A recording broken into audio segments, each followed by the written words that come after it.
Hey guys, so today I have two iPhone 8 Pluses in need of restoration. The red phone has a cracked screen and the grey phone has a cracked back. I'm showing you how you can save money on your new phone by just repairing it and how you can stop these phones from going into landfill. First, we undo the Pentalobe screws. These are an Apple proprietary screw and aren't usually going to be in your toolbox, but you can easily find these online. Grab a suction cup, razor blade and an opener tool. Pull up on the phone, dig in a razor blade to make an opening, then move the tool around the screen.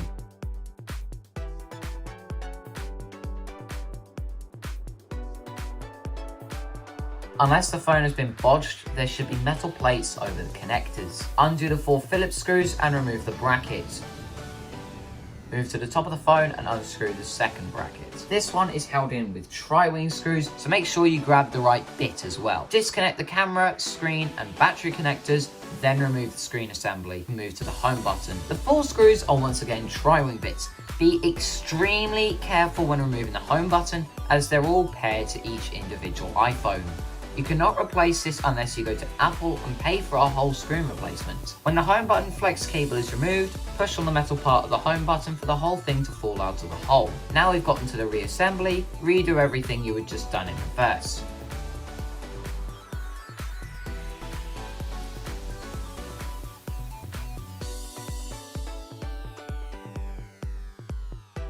Once it's all plugged in, test the phone out. We are not done at this point and you do not want to continue without testing. If your phone works with no problems, turn it off, open up the screen and disconnect the battery, screen and camera. Now we can install the gasket. Make sure you apply pressure all over the gasket to have it stick to the phone when removing the protective plastic. I'd recommend putting a pry tool in between one of the holes in the plastic and pulling it up there. Once that's installed, plug everything in and test it again. If it works, you can now reinstall the plates.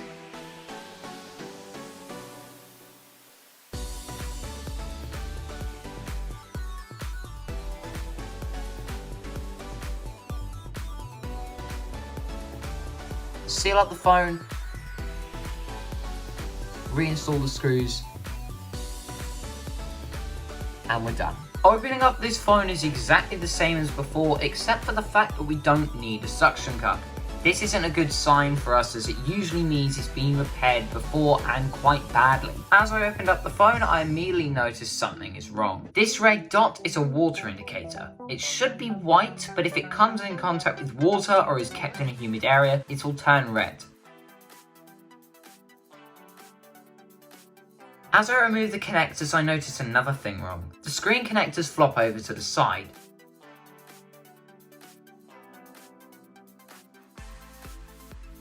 As we take a deeper look into the phone, I see how it doesn't even have a back plate. You can also see how the screw holes do not have anything in them. You can also see there's next to no adhesive around the side of the phone. Next comes the battery removal. I'll only show you where the adhesive is, but I won't show you the battery removal process as it'll tear as soon as I start pulling because of the way I set up the camera. But the basics are, remove the top layers and pull gently on the adhesive. Removing the bottom layer is easier if you remove the Taptic engine. There's 3 screws on the bracket, 1 is a tri-wing and 2 are Phillips, and then disconnect one of the Wi-Fi antennas. Then remove the 2 Phillips head screws on the left hand side of the engine. And then finally, you can remove 1 standoff screw. Disconnect the Taptic engine, then remove it. Once it's out, I see that my battery has wrinkles on it, and I just flatten them out with a blunt plastic removal tool. Next, I can install the Taptic engine into the new housing. I'm doing this instead of putting a new one in as it still works and because I've heard that replacement ones have been known to be temperamental. Now I can start removing the bracket that covers the camera and Wi-Fi connectors. Once that's removed, I'll remove one of the screws that holds down the board and then disconnect the flex cables.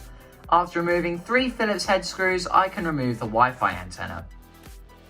Next, I'll remove the screws holding down the logic board, which are an array of Phillips and standoffs, the SIM card tray, and the bracket for the button connector, which is held on with more Phillips heads. Now, we can't remove the logic board yet as there's 2 more screws under the Wi-Fi antenna.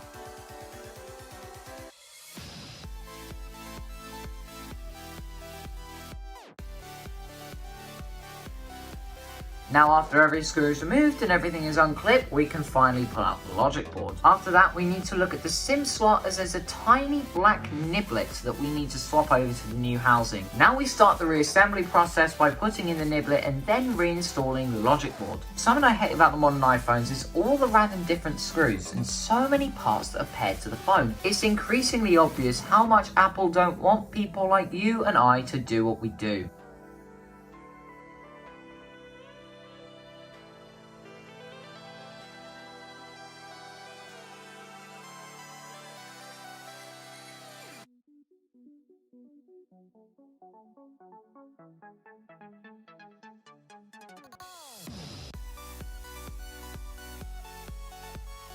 I've put the phone together enough to test out its basic functions.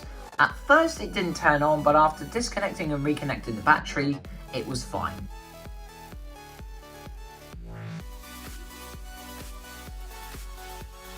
The phone worked, so I focused my attention onto the battery and installed the adhesive. Make sure you install it at the right way round so it won't tear out the wireless charging coil if you have to remove it, and so you can actually put the tabs back onto the battery. Put it in place and then push them down.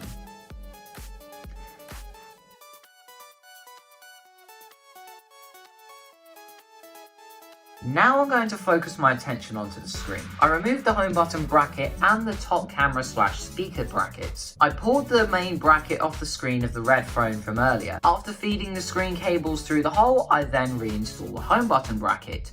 Now I can install the 10 tri-wing screws that go around the screen.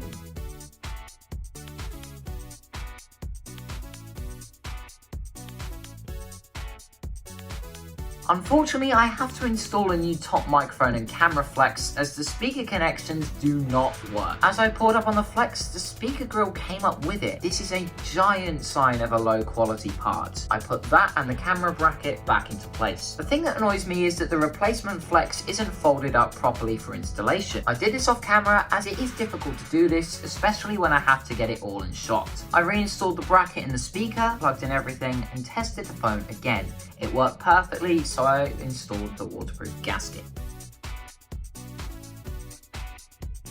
This gasket was being a hell of a lot less cooperative than the one on the red phone.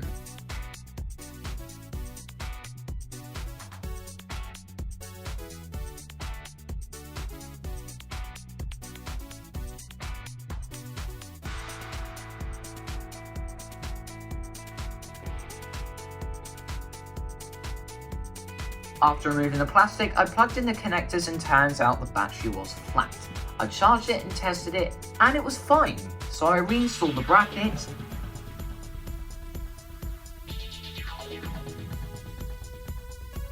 sealed up the phone,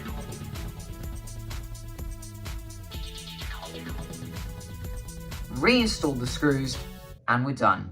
So, 2 iPhone 8 Pluses with 2 very different bits of damage. Is it worth it to buy a damaged phone and to fix it up? Well, yeah. I won't say how much I paid for the phones in the past, but I saved at least a fifth on the current sale prices. To the people out there who are like me and like repairing stuff, I strongly urge you to do it. Although, if I were to say for you to do it, get one that has a broken screen and not a broken back. It is a much smaller hassle.